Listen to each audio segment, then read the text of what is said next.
Hello, kumusta kayo? We will continue on with the journey of a disciple of Jesus Christ. Alam nyo, uh, for months now, we were talking about this one. We have started out with Acts chapter 1, and now we are in Acts chapter 22. Ayan, malapit na.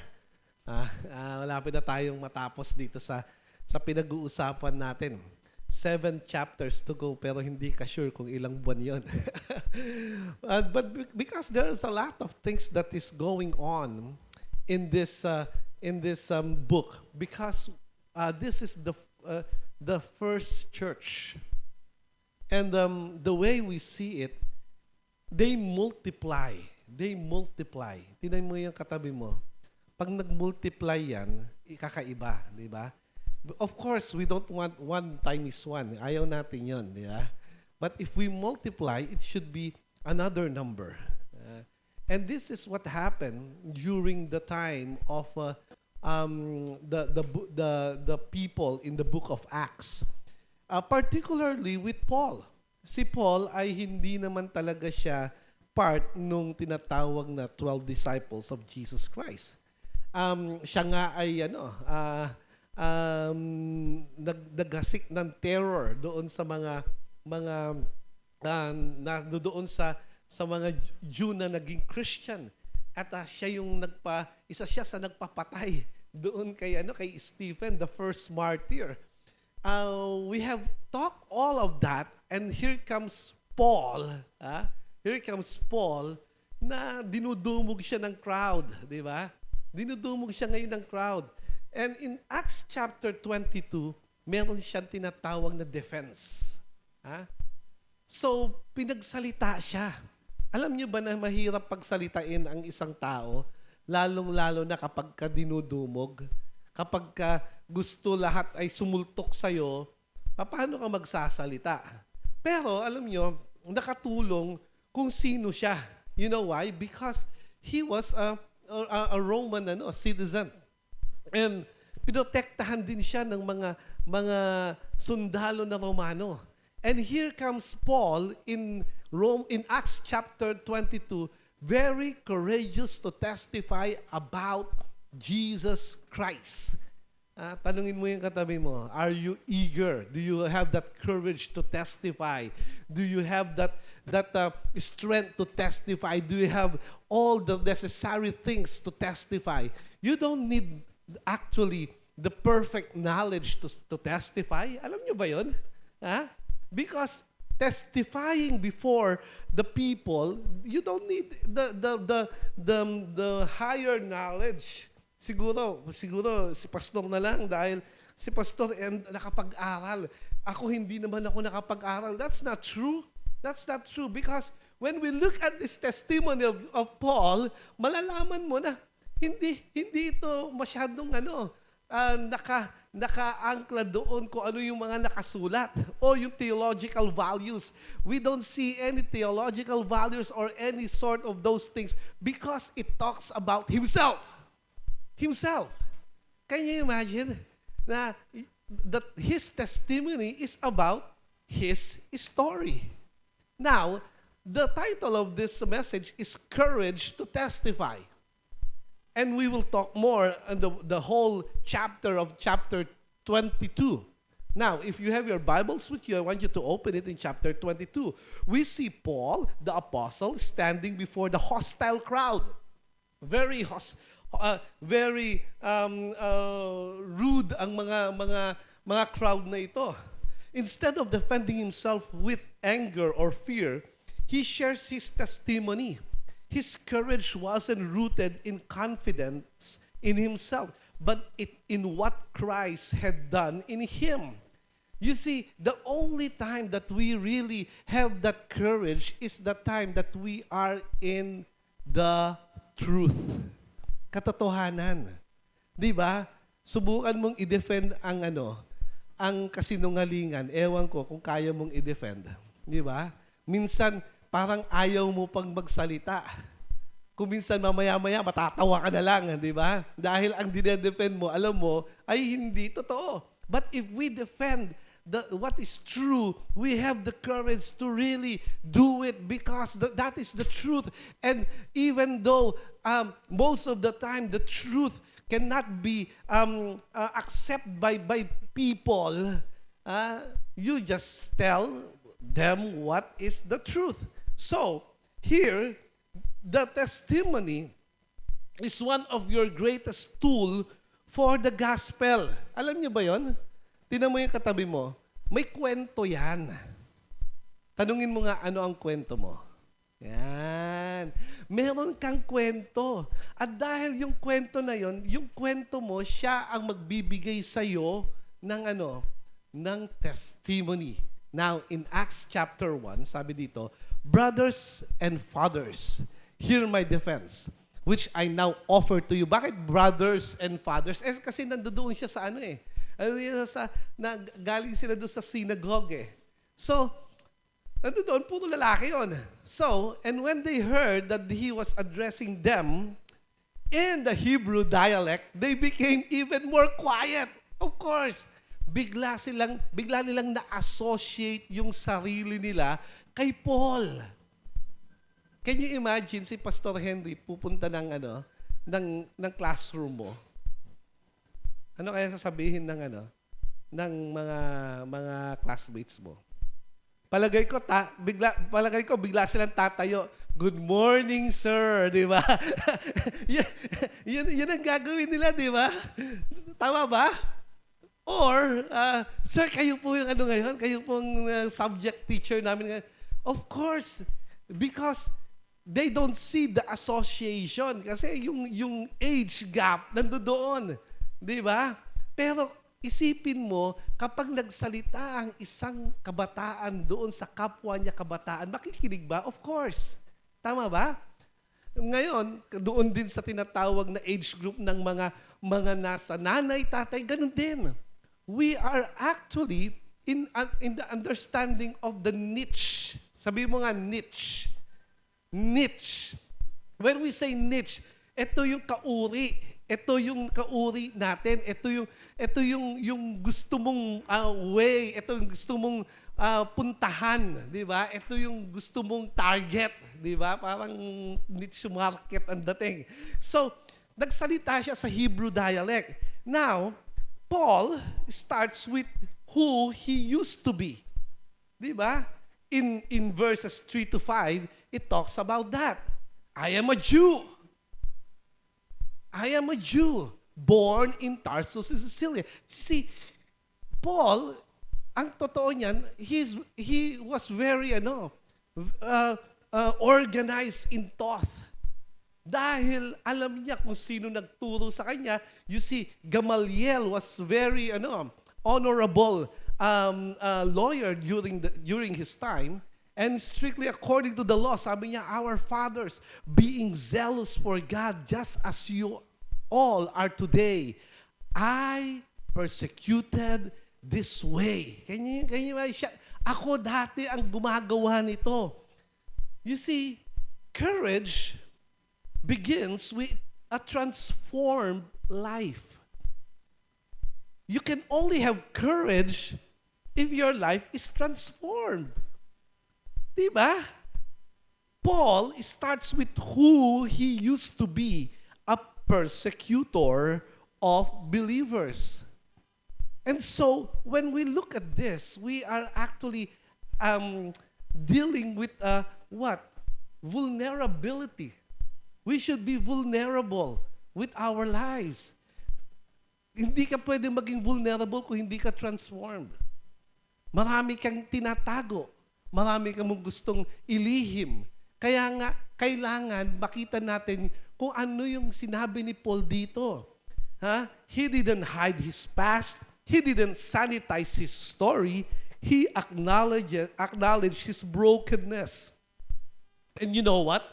You don't need a perfect past to have a powerful testimony.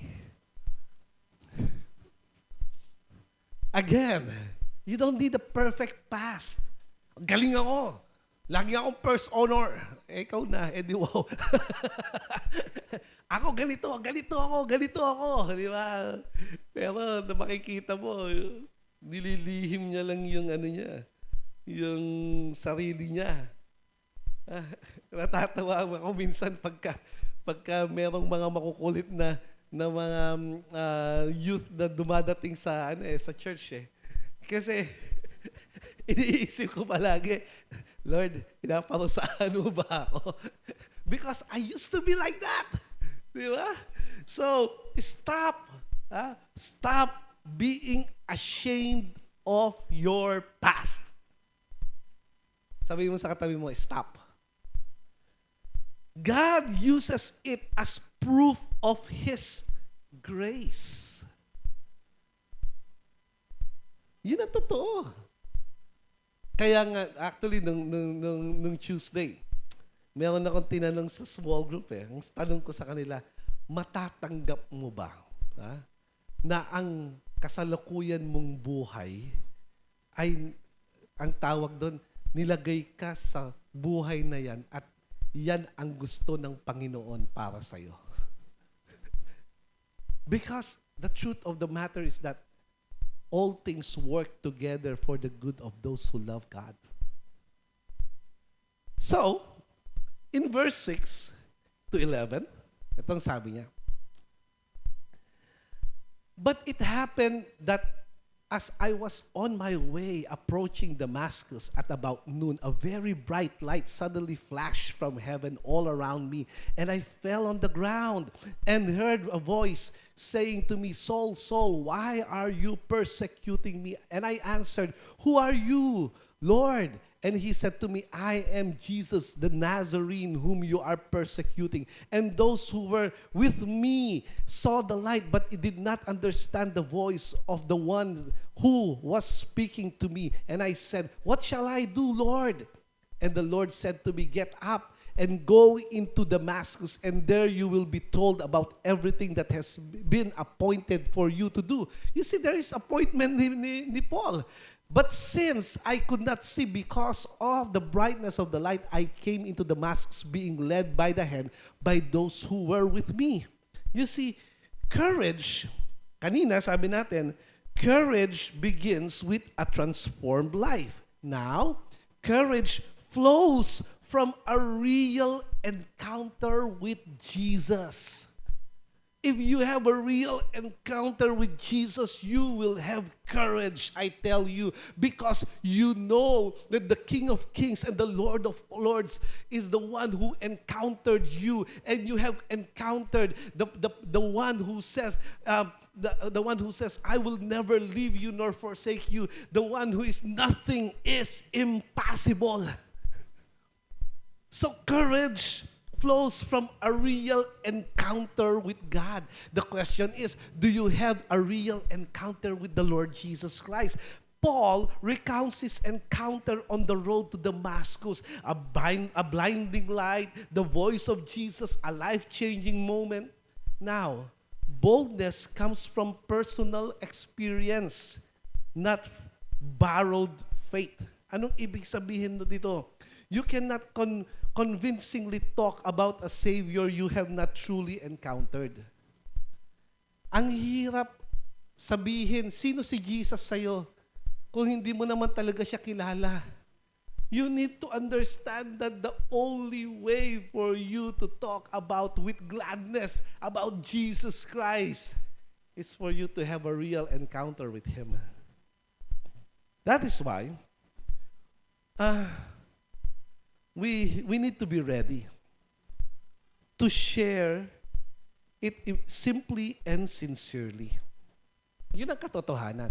In verse 12, now a certain Ananias, ito na yung kwento na dumating si Ananias, a man was devout, and came to me, sabi niya doon sa 13, and standing nearby, he said to me, Brother Saul, receive your sight. And at that very moment, I looked up at him, and he said, the God of our fathers has appointed you to know His will and to see the righteous one and to hear a message from His mouth. Now, when God told you to do something, will you do it? Really? Ah? Even though it will cost you your reputation, even though hindi ka na papansinin ng mga tao. Because the truth is this, courage grows through obedience. If you want to grow in courage, magkaroon ka ng lakas ng loob, kinakailangan ikaw ay sumunod at sumunod at sumunod. You need to understand that faith should be increasing. You need to understand that grace should be growing. That love should be growing also. That is in Thessalonians. Sabi doon, you need to see yourself that your faith is increasing. That is why, if you look at Ananias, Paul didn't just experience Jesus, he obeyed. Sabi ni Ananias ganito, ginawa ni Paul. Sabi, for you will be a witness for him to all people. Yun ang sinabi sa kanya. And in verse 16, why? Now why do you delay? Get up and be baptized and wash away your sins by calling on His name. Praise the Lord. Hallelujah. Alam mo, pagka binabasa ko tong chapter na to, naalala ko palagi na hindi ka pakakawalan ni Lord. Sabihin mo sa katabi mo, asa ka pa. So, he listened, he submitted, he was baptized. You see, courage increases when we take steps of obedience. If you take steps of obedience, you will have courage. Dati, nagpapakita ka lang ng mabuti. Ngayon, nagsasabi ka na tungkol kay Jesus Christ. Ngayon, nagpe-pray ka na, nagsisimula ka na mag-pray sa harapan ng mga tao. Katapos doon, nililid mo na sila kay Jesus Christ. Little by little, anong kinatatakot mo? Kasama mo si Lord. Di ba? So like a muscle, faith grows stronger the more you use it. You see, delayed obedience weakens your testimony. Immediate obedience strengthens it. In verse 17 to 22, it happened when I returned to Jerusalem and was praying in the temple that I fell into a trance. And I saw him saying to me, hurry and get out of Jerusalem quickly because they will not accept your testimony about me. And I said, Lord, they themselves understand that in one synagogue after another, I used to imprison and beat those who believe in you. And when the blood of your witness, Stephen, was being shed, I was also standing nearby and approving and watching over the cloaks of those who were killing him. And he said to me, go, for I will send you far away from the Gentiles. They listened to him up to this statement, and then they raised their voices and said, away with such a man from the earth, for he should not be allowed to live. Nagalit yung mga tao lalo. You see, courage stands firm despite opposition. There's always opposition, I tell you. Merong hindi mag-a-agree sa'yo, pero yun ba ang dahilan kung bakit ka hihinto? Di ba hindi? Hindi ka dapat humihinto basta-basta dahil alam mo na kasama mo si Lord. Even after sharing his testimony, the crowd rejected Paul. They listened until truth challenged them. Then, they turned hostile. Kapag pinipreach mo ang katotohanan, maraming tao ayaw magbago, gagalit sa'yo. Pero I tell you this, with my years in experience in the ministry, I saw one thing. That really stands out. May ginagawa ang Panginoon kahit wala kang ginagawa. That's the truth. Di ba? Not everyone will accept your testimony. Don't be discouraged. Sabi mo sa katabi mo, don't be discouraged. But that doesn't make it less true. It's the truth anyway. Can you imagine when you stand and you are telling the truth, sabihin nila, ayaw makinig dyan. Oh, so what? Di ba? It doesn't mean that it's less truth. No. It only means they don't want to listen. Merong alam mo sa campus, natutuwa ako minsan sa campus eh. Merong mga hostile. Yung mga hostile, they think that they are superior in thinking. Tatanungin nila, if there is God, yung mga ganun eh, if there is God, mga umpisa nilang ganun. And they were so hostile. And when I told them about the truth, sabihin nila, I cannot accept that. Yeah, because the truth of the matter is that you are already, decided not to accept it, but still the truth. Di ba? Can you imagine when we look at the whole Bible and the Word of God telling us that these are the truth. Kaya lang pagdating sa'yo, parang ito yung gusto ko eh. Pero ang katotohanan, matatapos ang buhay dito sa mundo. Sometimes the truth will grip you. So, naging hostile sila. Our responsibility is to witness, not to control the outcome. Kung minsan kinokontrol natin yung outcome, gusto nating umokay sa'yo yung gusto nating umuo siya sa'yo, gusto nating umuo lahat sila sa'yo. No! You just tell them, you know what? You need Christ in your life. Okay? Why? Because He is the Lord and Savior. Period. But He's not my Lord. It doesn't matter. He's still Lord and Savior. No matter what you say. So don't measure success by acceptance. Ang hirap nito. You know why? In a world of social media, we measure success by what? By your followers. But do not measure success by acceptance. Hindi porket umayaw sila sa'yo, hindi ka na successful. You just do it anyway. Do it anyway. Again. Repeat. Bakit ganon?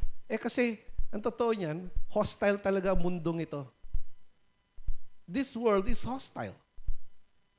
Ngayon lang, as I speaking right now, marami nag-aaway, marami namamatay dahil sa kaguluhan. This world is so hostile that you don't need to prove anything to this world. Let the Lord prove that He is mighty God. But your job is to tell them about the Lord. That's it. Di ba? Paul, hindi niya naman sinabing, tanggapin nyo. Tumanggap kayo. I realize, hindi siya ganun. Kinikwento niya lang kung ano nangyari sa buhay niya. Nagalit ang mga tao. Even Jesus Christ.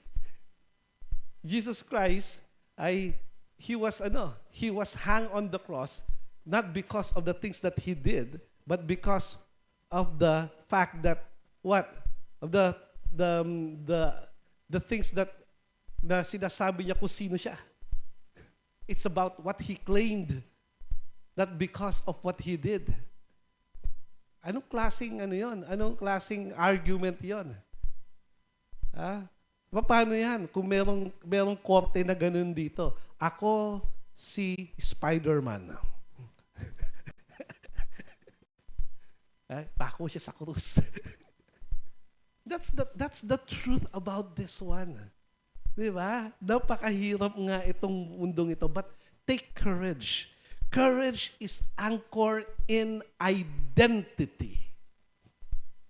In verse 25 to 29, ito yung sinasabi niya. But when they stretched him out with straps, Paul said to the centurion who was standing by, "Is it lawful for you to flog a man who is a Roman and uncondemned?" When the centurion heard this, he went to the commander and told him, saying, "What are you about to do? For this man is a Roman." The commander came and said to Paul, "Tell me, are you a Roman?" And he said, "Yes." The commander answered, I acquired the citizenship for a large sum of money." And Paul said, "But I was actually born a citizen." Therefore, those who were about to interrogate him immediately backed away from him. And the commander also was afraid when they found out that he was a Roman, and because he had put him in chains. To understand this, it's like an American right now in this world, di ba? Kahit parang siga-siga sila eh, di ba? Ganun ang Roman citizen nung time na yon. Hindi mo kinakailangan merong due process. Sabi ay, sige, ano na yan, bugbugin na yan. Sabi ni Paul, teka muna, Roman citizen ako. Merong batas. Hindi mo pwedeng galawin ang Roman citizen. So, bigla silang lumayo. You see, courage is anchored in identity. If you are a Christian, that is your identity. If you are a disciple of Jesus Christ, that is your identity. That means your identity is telling you that you are a bearer of truth, and you can testify about the truth. And what you are saying is the truth, and what you are doing to people is the truth, and you are obeying the things that God wants you to obey. That's the truth. It is anchored of who you are. Katulad ngayon, marami kang gustong gawin. Ang gagawin ko ba itong masamang ito? Pero teka muna, ako ay isang Kristiyano. Di ba? I'm a Christian. Hindi ko pwedeng gawin ito. So, no matter what the consequences may be, gagawin mo yung tama. Bakit? It is anchored on your identity. Hindi ka ganon. Matino ka. Tingnan mo yung katabi mo kung matino. Dahil Kristiyano ka. Mapagkakatiwalaan ka. Dahil Kristiyano ka. If that is not the case, then who we are? Who are we? Di ba? So, knowing who you are gives you confidence in where you stand. We are forgiven. We are called. We are sent. When you know your identity in Christ, fear loses its grip. Baka hindi ako makapunta dyan. Baka hindi mangyari sa akin ito. Baka, ang daming baka, di ba? Ang dami kang iniisip. Pero ang totoo niyan, your identity tells you that nothing is impossible with God. So, Paul stood in front of an angry crowd and chose courage over silence. The question here is that, will you stay silent or will you testify? Now, this week, I want you to testify to a person, one person. Huwag tayong malis dito nang wala tayong assignment. Ha? I want you to testify to one person. Your life, katulad ng ni Paul, your life before Christ, your encounter with Christ, and your life after Christ. Kaya mo ba yan? Gagawin ko rin yun. Sama-sama tayo. And then, this is the challenge. Your story may be the key to someone else's salvation. Huwag kang matakot mag-testify ng katotohanan.